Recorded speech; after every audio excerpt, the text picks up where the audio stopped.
Il faut qu'on en parle de la Clio 2 V6. À la base, la Clio, c'est la petite citadine de chez Renault, tu sais, la voiture que ta daronne est propre pour aller faire les courses ou quoi. Le vraiment simple. Et donc Renault se sont dit, bon, on va prendre une Clio 2 société, là, celle où il n'y a plus de siège à l'arrière. On va mettre un V6 à l'arrière.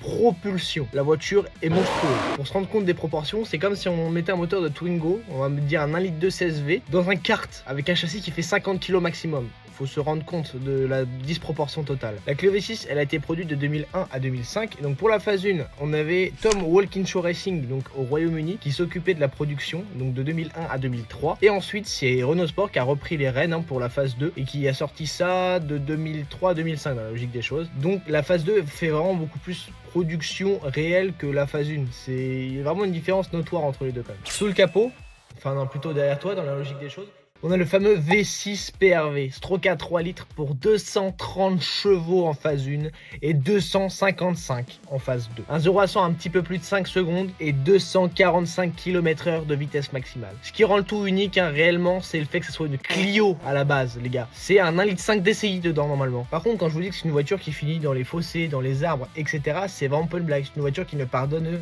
rien. On est sur une voiture qui a un empattement court, qui a un moteur en position centrale arrière, un V6 qui plus est, et propulsion. Autant dire que si tu as le malheur de lever un peu trop les gaz en virage, je pense qu'elle te rappelle très très vite que t'es pas Verstappen, mon pote. Je peux te l'assurer, ça. Ensuite, on peut peut-être parler un petit peu de ce charisme de cette voiture, s'il vous plaît. Quand même un look énorme, des ailes élargies, des prises d'air aussi larges que les ailes, s'il vous plaît, avec une assise exceptionnelle. Et je passe tellement de critères. Et t'as l'impression de conduire une supercar en vrai déguisée en Clio, avec en plus de ça le son du V6 juste derrière tes oreilles. Ça, c'est un vrai kiff. Par contre, point noir, les prix aujourd'hui, ils ont explosé.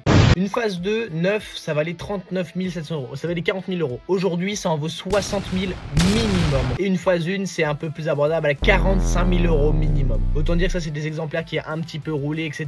T'as certes un V6, boîte manuelle, tout ce que tu veux, mais 60 000 € sur une base de Clio 2, les mecs. Vous abusez à mort, vous êtes des maxeurs. Bref, la Clio V6, c'est un projet de fou en fait. Une voiture qui veut te tuer à chaque virage, certes, mais un projet de fou quand même. Renault ne fera plus de trucs pareils, je pense. Allez, salut.